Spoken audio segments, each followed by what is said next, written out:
E aí, pessoal, tudo bem com vocês? Eu sou o professor Mário André e sejam todos bem-vindos a mais uma aula de matemática aqui no nosso canal Mário Mática. E nesta aula, a gente vai tratar da potenciação e radiciação entre frações. Horas, vamos pensar aqui o seguinte: se a gente consegue resolver operações de adição, de subtração, de multiplicação e divisão entre frações, por que não também resolvermos potenciação e radiciação entre elas? É lógico que a gente pode resolver esses dois tipos de operações, mas como é que vão funcionar? Bem, pense o seguinte: a potenciação de uma fração, por exemplo, ela pode ser separada na potenciação individual dos elementos que compõem essa fração. A mesma ideia funciona para a sua radiciação. Quer dizer, então, que quando formos determinar a raiz quadrada de um número fracionário, é a mesma coisa do que determinarmos a raiz quadrada individual dos seus elementos. Vamos ver como é que funciona aqui, olha só. Primeiro exemplo, eu tenho aqui 2/3 elevado ao quadrado, onde isso equivale a 2 ao quadrado sobre 3 ao quadrado. E aí a gente tem que lembrar que, para resolvermos potência, eu tenho que repetir a base tantas vezes quantas for o valor numérico do seu expoente. Quer dizer, então, que se aqui eu tenho 2 ao quadrado, o expoente é 2, então eu vou escrever 2 vezes 2. Ao mesmo tempo em que aqui embaixo eu tenho 3 ao quadrado, que é o mesmo do que 3 vezes 3. Resolvendo, então, esses produtos, reparem, em cima eu vou ter 2 ao quadrado, que é 4, embaixo eu vou ter 3 vezes 3, que é 9, tá? Então, o resultado dessa potência equivale a 4/9. Importante aqui verificar o seguinte, pessoal: se a fração inicial ela não pode ser simplificada, automaticamente, então, o seu resultado também não poderá. Tranquilo? Vamos continuar aqui embaixo, então. Olha só. Aqui eu tenho 1 elevado a 3 sobre 5 elevado a 3, pois essa fração toda ela está elevada ao cubo. 1 ao cubo é a mesma coisa do que 1 vezes 1 vezes 1, ao mesmo tempo em que 5 ao cubo é 5 vezes 5 vezes 5. Então, vejamos. Em cima o resultado é 1, tá? Até porque o produto entre vários fatores, sendo todos eles iguais a 1, o resultado sempre será 1. 5 vezes 5 é 25, 25 vezes 5 é 125, que é o resultado desse produto. Agora, vamos ao nosso terceiro exemplo e aqui vou te chamar a atenção para você enxergar o seguinte.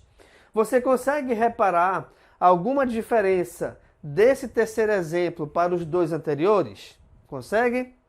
Isso mesmo. Qual é a diferença? É que essa fração ela não está envolvida entre parênteses.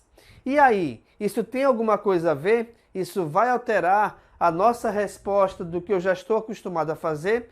Com toda certeza. Por quê? Porque quando a sua fração ela não estiver envolvida com parênteses, colchete ou chaves, tá? Quer dizer, então, que esse expoente só vale para cima.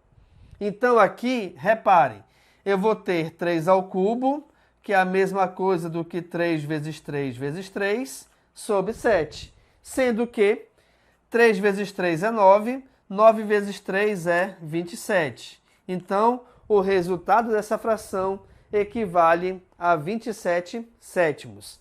Então, olha só, gente. Quando você tiver a tua base equivalente a uma fração, ou seja, você tiver que calcular uma potência de fração, se essa fração estiver envolvida entre parênteses, então o expoente vale para os dois elementos. Se essa fração não estiver envolvida entre parênteses, então o expoente só vale para cima. Ou, se de repente, aqui embaixo seria aparecer embaixo, tá? Mas essa é a principal diferença que você tem que reparar nesse tipo de operação. Bem, dito tudo isto, a gente vai verificar que a ideia ela é bem parecida para resolvermos a radiciação entre frações. Então, quer dizer, se eu quero calcular aqui a raiz quadrada de 4 nonos.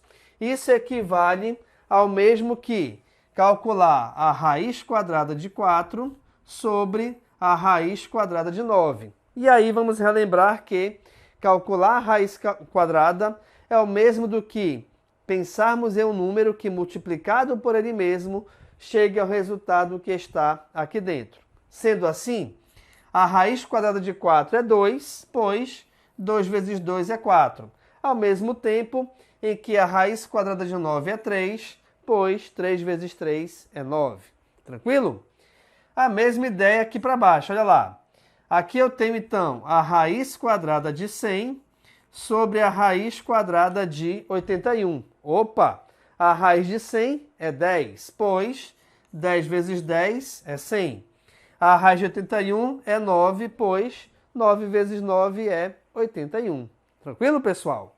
Agora, como eu te mostrei aqui, a radiciação de fração também ela pode ter raízes separadas. Então, reparem que uma coisa é quando o símbolo de radical ele valer para a fração toda, outra coisa é quando esse símbolo estiver envolvido somente com um dos elementos da fração. Se estiver envolvido somente com um dos seus elementos, você calcula a raiz quadrada ou raiz cúbica, tanto faz, tá? Mas você vai calcular e extrair a raiz somente do elemento que o radical estiver envolvido. Sendo assim, reparem, a raiz quadrada de 25 é 5, pois 5 vezes 5 é 25. Esse 7 só deverá ser repetido. Então, o resultado aqui é 5 sétimos. Ao mesmo tempo que aqui embaixo, reparem que a raiz está no denominador. É possível isso? Com certeza. Então, o 3 aqui de cima se repete. A raiz de 16 é 4, pois 4 vezes 4 é 16, tendo como resultado final, então, igual a 3 quartos. Bem, pessoal, esta aula é só para você aprender e verificar como que funciona a determinação da potência de uma fração e até mesmo a determinação da raiz quadrada, raiz cúbica de uma fração também. Logicamente que a gente pode ter potenciação de uma soma de fração, potenciação de uma multiplicação de fração, mas esse tipo de operação será envolvido quando a gente for estudar sobre expressões numéricas, tá bom, gente? Então a gente vai aqui finalizando nossa aula. Quero agradecer aqui a sua atenção. Não se esqueçam de dar aquele like aqui no vídeo, compartilhar o link com seus amigos aí da escola e o mais importante que é se inscrever aqui no canal, o que vai me ajudar bastante a produzir cada vez mais aulas como essa. Muito obrigado então e a gente se encontra em breve. Valeu, pessoal!